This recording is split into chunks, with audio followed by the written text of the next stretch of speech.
اور معاملہ کیا ہے جی، ایک مسئلہ جو کہ تقریباً ہفتے بعد عوام کو تنگ کرتا تھا، اس سے پہلے 14 دن بعد عوام کو تنگ کرتا تھا، اس سے پہلے ہم دیکھتے تھے کہ 1 مہینے بعد ان قیمتوں کا تعین ہوتا تھا. اب مسئلہ آ گیا ہے روز کا. وہ مسئلہ کیا ہے؟ پیٹرول اور ڈیزل کی روزانہ قیمتوں کا تعین. اب ہوا یہ ہے کہ آپ کو پتا ہے پریس کانفرنس ہوئی، اس کے اندر یہ فیصلہ کیا گیا کہ اب ٹرانسپیرنسی لائی جائے گی اور اس طریقے سے روزانہ کی بنیاد پر جس طرح سے عالمی مارکیٹ میں قیمتیں ہوں گی تو اوگرا اس بنیاد پر تعین کرے گی. اب گڈز اور ٹرانسپورٹ والے جو ہیں وہ اوگرا کا اس میں منہ تکنے لگے ہیں روزانہ کی بنیاد پر. اب وہ کس طریقے سے چیزوں کا تعین کریں؟ عوام اس معاملے میں بڑے پریشان ہیں، اور پھر حکومت کا اپنا جو ٹیکس ہے وہ تو فکس ہے. عوام عالمی منڈی کے رحم و کرم پر ہیں. ٹیکس کس طرح سے فکس ہے؟ ابھی پیٹرول پر 124 روپے 73 پیسے اور ڈیزل پر 112 روپے 65 پیسے لیوی اور ٹیکس کی مد میں وصول کیے جا رہے ہیں. اب یہ آپ دیکھ سکتے ہیں، آپ کی سکرینز پر بھی ہے کہ کس طریقے سے یہ لیوی اور ٹیکس اپنی جگہ موجود ہیں. اس کے بعد جو تعین کیا جاتا ہے قیمتوں کا وہ عالمی منڈی کے حساب سے ہے. لیکن عوام پریشان ہیں کیونکہ لیوی کم نہیں ہو رہی. حکومت کا ٹیکس وصولی کا جو ٹارگٹ ہے جو کہ بجٹ میں ایک متعین کیا گیا تھا وہ وصول ہونا ہے تو لیوی کے ذریعے. تو یہ جو اے ٹی ایم لگا ہوا ہے اس سے لوگ پریشان ہیں. لیکن سوال اب یہاں پر یہ اٹھ رہا ہے کہ یہ روزانہ کی بنیاد پر جو قیمتیں ہیں اس سے تعین سے کیا مسائل کم ہوئے ہیں یا مزید بڑھ گئے ہیں؟ اب پیٹرول اس وقت 316 روپے 15 پیسے اور ڈیزل 354 روپے 35 پیسے کا ہو چکا ہے، اور پیٹرول پر 5 روپے 44 پیسے اور ڈیزل پر 31 روپے 5 پیسے فی لیٹر اضافہ ہوا ہے. اب اس معاملے پر پریشانی تو ہمیں بھی ہے. ہر روز ہم دیکھ رہے ہوتے ہیں کہ کہیں جانا ہے تو آپ کیلکولیٹ ہی نہیں کر پاتے کہ کس طریقے سے کتنا قیمتیں آپ کو لگیں گی. پیٹرول بھروائیں گے تو آج ٹینک کتنے کا بھرے گا، کل کتنے کا بھرے گا، اور یہ پریشانی ظاہر ہے کہ سب کسی کو ہے. اب اس پر جو ریئیکشن سامنے آئے آل پاکستان پیٹرول پمپ اونرز ایسوسی ایشن کا، یہ 19 جولائی کو ان کی جانب سے موقف دیا گیا. ذرا وہ کیا کہتے ہیں؟ ہم اس فیصلے کو مسترد کرتے ہیں. یہ واپس نہ کیا گیا. آئندہ ہفتے ہم ہڑتال کی کال دیں گے، پھر دمادم مست قلندر ہوگا. یہ بہت بڑی زیادتی ہے.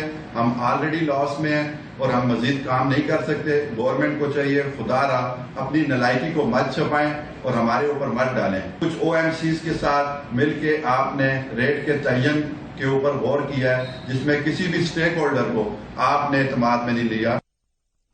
اچھا جی، علی پرویز ملک صاحب نے کیا فرمایا تھا؟ ذرا یہ بھی آپ کو ذرا آپ کی یادداشت کو تازہ کرنے کے لیے دکھا دیتے ہیں. کابینہ نے اور وزیر اعظم صاحب نے جو فیصلہ کیا ہے وہ یہ ہے، اوگرا کو اب سے یہ ذمہ داری دی جائے گی کہ روزانہ کی بنا کے اوپر وہ قیمتوں کا بین الاقوامی منڈی کے لحاظ سے فیصلہ کرے. جہاں تک لیوی کا معاملہ ہے، جو آپ کے بین الاقوامی معاہدوں کے تحت آپ کو اپنے بجٹ کے لیے آگے لے کے چلنی ہے، معاہدوں سے بڑھ کے کسی قسم کا کوئی اضافی بوجھ عوام کے اوپر نہیں ڈالا گیا. جس شعبے سے حکومت نے اپنا رول محدود کیا ہے اس کے اندر ہمیشہ عوام کے لیے بہتری آئی ہے. یہ بھی یقینی بنایا جائے گا کہ جس طرح سے قیمت اوپر جاتی ہے اوپر جائے، جس طرح سے گرتی ہے اس کے مطابق خود بخود ہی نہ عطا صاحب سے پوچھا جائے، نہ مجھ سے پوچھا جائے، نہ وزیر اعظم سے پوچھا جائے، فوری طور پہ وہ عوام کو منتقل کر دی جائے روزمرہ کی بنا پہ. سن لیا آپ نے کہ بین الاقوامی معاہدوں کے تحت مجبوری ہے کہ جی پیسے تو وصول کرنے، کیونکہ آئی ایم ایف آپ سے یہ پوچھتا ہے کہ آپ نے کتنی وصولی کی، کس طرح سے وصولی کی. یہ ایک الگ مسئلہ ہے. ٹیکس نیٹ وسیع ہونا تھا وہ نہیں ہو سکا. ایک منصفانہ بنیادوں پر ٹیکس کی وصولی ہونی تھی وہ نہیں ہو سکی. لیکن اشفاق، ایک جو انتہائی مضحکہ ہیز جو ڈیولپمنٹ ہوئی ہے وہ میں آپ کے سامنے رکھ دیتا ہوں. پلیز وہ that would set the stage کے اسٹوری ہوئی کیا.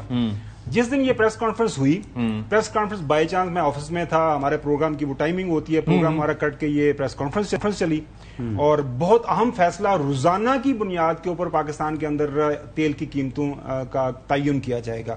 سارے مطلب فوکس کر کے دیکھ رہے ہیں، میں بھی دیکھ رہا ہوں. تھوڑی دیر کے بعد پروڈیوسر صاحب وہ جو سامنے رپورٹر صاحبان بیٹھے ہیں نا وہ دکھائیے گا. میں وہ دیکھتا تھا یہ ہے کون، یہ کون ہے. اچھا یہ سامنے آپ کے بیٹھے ہیں، یا دوسرا بھی ساتھ میں دکھائیے گا ایک اور بھی. اچھا میں نے پھر جو اسلام آباد کے اندر موجود ہیں، چونکہ میں اور حسن تو اسلام آباد میں ہماری ساری صحافت ادھر ہے، آپ ابھی آئے ہیں اسلام آباد کے اندر. میں نے جو انرجی سیکٹر کو کور کرنے والے سارے رپورٹرز ڈان سے لے کر ہمارے اپنے جو ایئر وائی کے اندر کور کرتے ہیں، اور میں نے کہا اتنا بڑا فیصلہ پیٹرولیم منسٹری کر رہی ہے تو وہ آپ لوگ کدھر ہیں؟ انہیں کہا جی ہمیں تو کسی نے بتایا نہیں. اس کے بعد جو وہ سارے رپورٹر حضرات جو انفارمیشن منسٹری کو کور کرتے ہیں, جس میں ہمارے ڈپٹی بیورو چیف حضرت فاروق ملک صاحب ہیں, میں نے پھر ان سے پوچھا اور میں نے کہا بھائی آپ کدھر ہیں, یہ گورنمنٹ اتنا بڑا فیصلہ کر رہی ہے. انہوں نے کہا جی سانو بھی نہیں دسیا. تو میں کہا جڑے اتنے سامنے لوگ بندے بیٹھے نے یہ کون نے؟ انہوں نے کہا جی ایک پورے شہر دے اندر, شہر اقتدار کے اندر ایوری رپورٹر از آسکنگ اندر رپورٹر اپنے ساتھیوں سے, تو یہ کون ہے؟ تو یہ جو آپ نے سارے سوال اٹھائے ہیں نا کہ روزانہ اگر تیل کی قیمت تبدیل ہوگی, وہ جو گڈز جس نے سامان گڈز ٹرانسپورٹ والا ہے وہ کیا کرے گا, جو پبلک ٹرانسپورٹ چلاتا ہے وہ کیا کرے گا, جو سبزی لے کے آتا ہے وہ کیا کرے گا, جو سبزی منڈی کے اندر بیٹھا ہوا وہ کیا کرے گا. بھائی مہینہ 15 دن کے بعد اور یا مہینے کے بعد یا پہلے پیٹرول پرائسز تبدیل ہوتی تھی, اس کے اوپر بھی اس کا ٹرکل ڈاؤن افیکٹ حکومت بڑی مشکل سے تعین کر پاتی تھی کہ اب کرائے کتنے لیں گے, وہ عمل درآمد اس کے اوپر, اور وہ مینج نہیں ہو پاتا تھا, نہیں ہو پاتا. سو مجھے ابھی تک نہیں سمجھ آئی کہ وہ کون سا جو ہے ایرسٹوٹل ہے, پلیٹو ہے, وہ کون سا دماغ ہے جس نے یہ فیصلہ کیا ہے اور اس کا کوئی ایکسپلین نہیں کیا. اچھا میں اپنی لا علمی اس میں تسلیم کروں گا, کیونکہ میں نے جب دیکھا تو میں نے کہا کہ چونکہ I was mostly based in Karachi, تو ہو سکتا ہے یہ وہ صاحبان ہوں کہ جن کو آپ یا آپ پہچانتے ہیں. حسن سے پوچھ میں نہیں پہچان پا رہا. تو میں یہ وزارتوں کے ملازم ہوں گے اور کون ہوں گے بیچارے جن کو بٹھا دیا ہے بیسیکلی جو ایڈٹ کرنا ہے, سیٹیں پور کرنے کے لیے نہیں ہے جی, کسی نے انسرشنز لگانے کے لیے.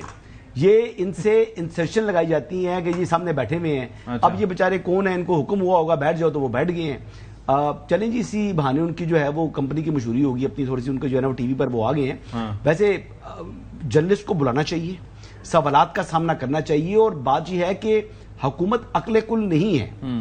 کولیکٹیو وزڈم ہمیشہ زیادہ بہتر ہوتا ہے. کوئی جرنلسٹ جو تنقیدی سوال کرے ہو سکتا ہے سمجھ آ جائے کوئی بات, آپ کو سمجھ آ جائے جو شاید آپ کو سمجھانے میں بہتری ہوتی ہے, آپ کو ہیلپ ہوتی ہے اس وقت میں بھی, یعنی اور حکومت کا موقف بھی جب آپ کراس کوشچننگ کرتے ہیں تو بہتر انداز سے سامنے آ جاتا ہے کہ کیوں ہو رہا ہے اور اس کے پیچھے جو ان کا وزڈم ہے وہ کیا ہے.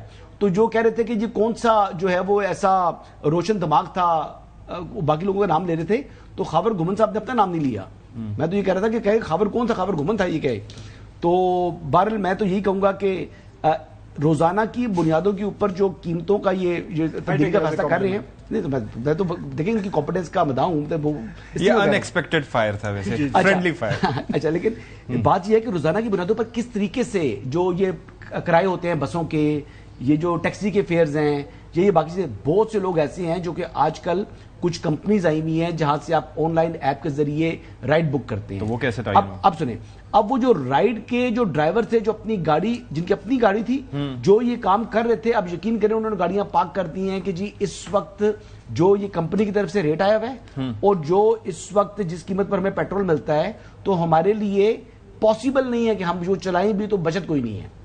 ٹھیک ہے, میں اس کے اندر وہ ہمارے یہ سچویشن بنی ہوئی ہے. تو یہ تو روزانہ کی بنیادوں والا تو معاملہ تو بالکل ہی چوہدری صاحب یہاں پر آپ کو بھی شامل گفتگو کرتے ہیں. سر ہوا یہ کہ گاؤں آنا جانا ہوتا ہے تو اپنی گاڑی میں آپ جاتے ہیں, پیٹرول وغیرہ بھی ڈلوا لیتے ہیں, لیکن وہاں سے ہمارے یہاں جو یہ ہائی ایس وغیرہ ٹائپ کی یا بسز بھی چلتی ہیں, تو وہاں پر کل وہ مذاکراً کوئی کہہ رہا تھا کہ اس سے پوچھا کہ بھائی کیا کرایہ ہے, کنڈکٹر سے پوچھا, اس نے کہا آدھے رستے تک تو یہی ہے, لیکن آدھے رستے میں اگر پرائسز چینج ہو گئی تو پھر کچھ اور رکھ لیں گے, دینا پڑنا ہے. تو پھر یہ اب حساب کتاب ہے. تو یہ آپ اس پہ کیا رائے رکھتے ہیں سر, یہ جو اس سے مقصد کیا بھائی, ہمیں تو یہ بتایا جائے. سر بتا رہے ہیں ٹرانسپیرنسی مقصد ہے, چینج کرنا ہے کیا کہہ رہے ہیں ٹرانسپیرنسی مقصد ہے.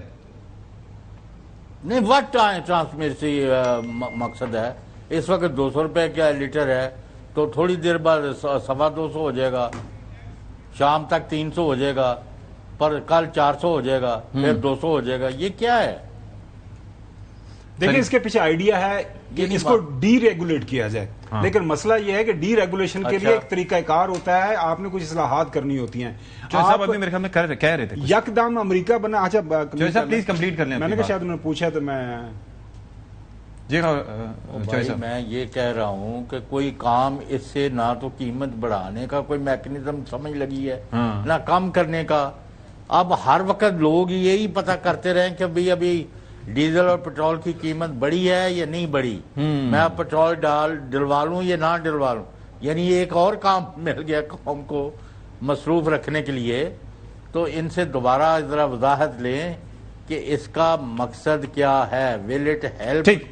stabilize prices or will it further destabilize the country and people will remain دیکھیں ڈسٹرکٹ لیول کے اوپر every price. ڈسٹرکٹ لیول کے اوپر آپ نے چیزوں کو انفورس کرنا ہے. آپ نے بیسکلی ایکسپوزٹلی ویجیٹیبلز کی پرائس کا تعین کرنا ہوتا ہے. کیسے کریں گے؟ وہی میں کہہ رہا ہوں نا کہ منڈی تک جب سامان آ رہا ہے وہ کتنے میں آ رہا ہے, اس کی لاگت موقع چاہیے ہوتا ہے, ان کو موقع چاہیے. اور سیکنڈلی جو کرائے ہیں بسز کے, ٹرکس کے, یعنی پک اپس کے, اس پہ ذرا بات کر لیتے ہیں, اس پہ ذرا بات کر لیں. وہ بھی جو ہے اس کا تعین کس طرح ہوگا؟ میں تو یہ کہہ رہا ہوں کہ پہلے ایک چیز ہوتی تھی, پہلے یہ کہا جاتا تھا کہ فلانے موقع پہ نا فلاں نے یہ کر کے نفسیاتی برتری حاصل کر لی. اب یہ جو معاملات ہو رہے ہیں نا پیٹرول کی پرائسز کے, تو مجھے لگتا ہے عوام نفسیاتی کمتری کا شکار ہو جائیں گے یہ سارے حالات دیکھ دیکھ کے.